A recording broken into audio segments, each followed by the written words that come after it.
all of you pet lovers, now we have Candice and her dog. Today we will be having Candice Vella Bengini and we will discuss responsible pet ownership. Welcome Candice on Artemociòn Studios program and thank you for accepting our invitations. My pleasure, thank you. Do you remember when your love for dogs have started? Oh yes. Basically I am 39 years old. We've always had dogs in the house and basically obviously then when I got married and had my own family, I obviously wanted my own dogs because the dogs we had were always of my parents. So I had my own dogs. I have 3 dogs at the moment at home and I have 4 children. So that means I am very, very busy trying to catch up with everybody because it's a very hectic life. And I have Ace. Ace is an English setter. As you can see, he's very calm. He's got a lovely nature. He loves children, he loves playing. I have a very small terrier of a Chihuahua, and his name is Spot, which I won't bring him here. And I have also a small white Maltese terrier, who as well, she's very loving, she loves children, so she would be very good here, but I couldn't handle getting 2 dogs and the kids, so I got Ace alone today with me. How long have you been involved with dogs' welfare? I always felt the need that we had to help dogs. The dogs my mother used to have were always rescued dogs. That is, most of them either were going to be put down because they were either not up to standards for a breeder. For example, a white boxer. He's not good for shows, so my mother decided to take him. We had another one, Talcaccia, which wasn't good for hunting. So again, they wanted to put him down, so we took him. So we always had rescues. We had a rescue from SPCA. Somebody had a Labrador. He couldn't keep him anymore, so he came to us. So it's been always in the family since I was a baby. Then obviously now there is the internet. There is Facebook, and I help a lot of shelters to rehome their dogs. They get photos up, so I speak to people about rehoming dogs.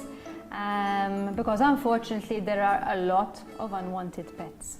A lot of people bring dogs into their house, then after a bit they decide they do not want this dog anymore, unfortunately. So I used to go and volunteer as well in the shelters where you have to clean, because dogs need to be cleaned. They need to be fed, and I also used to help with getting money for the shelters. And I also had the pleasure of working with Dogs Trust. Dogs Trust is the biggest charity organization there is in the UK, which they came to Malta. They spent 5 years here in Malta, and they had a neutering scheme where all most strays here in Malta, the shelter dogs, as well as farmers' dogs, hunters' dogs, pensioners' dogs, were all neutered for free for whoever wanted. So people who couldn't afford to neuter their dogs to obviously stop unwanted litters, because then obviously dogs every 6 months have litters. So they had this neutering scheme, and I was the education officer. So my role was basically to go through schools, speak to children of how to be responsible pet owners, because there is a lot of homework to be done before you get a dog. It's not, I get a dog and then, so let's see what happens. You have to do a lot of preparation, prep work before you actually get the dog. You are a mom. Have you considered sending your pet in a sanctuary when you have your newborns? And how do you train your pets when a new addition in the family will be happening? No, I never would dream of getting rid of my pets before. Something I can't understand. Yes, I can understand that a mother will be concerned. How will the pet get along with the child? How is she going to cope looking after a baby and looking after a dog?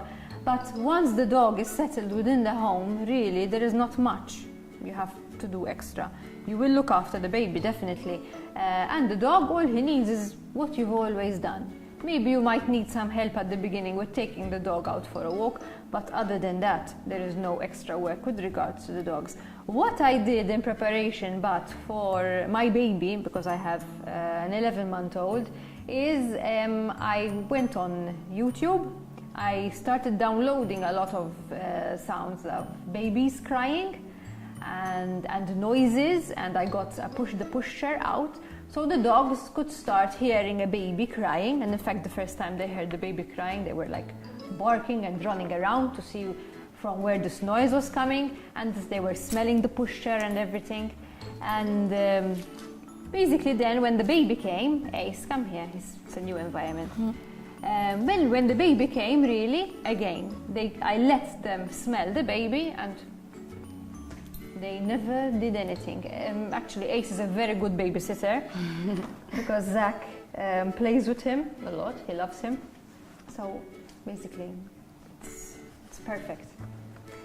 Please explain to our viewers some guidelines, what we should or shouldn't do when we decide to bring a pet. Well, the most important thing is your research. It's not because you're seeing a nice dog and you like him, so automatically, oh, you have to get an English setter. An English setter is good for me, but he may not be good for you. Research on the breed is so important, and unfortunately, a lot of people get a dog by emotions. They see a dog which they like, they see a photo on Facebook, or they see their neighbor with a dog. Oh, because my neighbor has an English setter and he's so good with children. But in reality, not every English setter has Ace's character. There are some who maybe are a bit more hyper, who need more exercise, who are a bit rough, maybe with children. So you have to see that you have to do research on the breed if you can handle the breed. For example, Ace, he needs a lot of exercise. He needs to go in a field, he needs to run. It's in his instinct to smell around because he's a hunting dog. He's got long hair, so he needs brushing, daily brushing, and he obviously needs his baths. My Maltese Terrier, for example, she needs to be washed every 2 weeks, brushed every day. So if you don't have time for all this, it's useless saying how nice the dog is. If you don't have time for it, it's useless getting the dog, because then obviously all these small things, for example, of grooming, might become a problem to you. After a whole day at work, you come home, you won't feel like brushing the dog. So automatically that becomes a problem.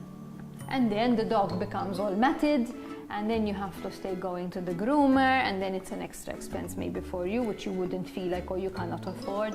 But obviously the problems start arising. So before we get a dog, it's very important that we research the breed and we see if the breed is suitable for us. There are some dogs which bark a lot, there are some dogs which need more energy than others, and so it means they need more exercise.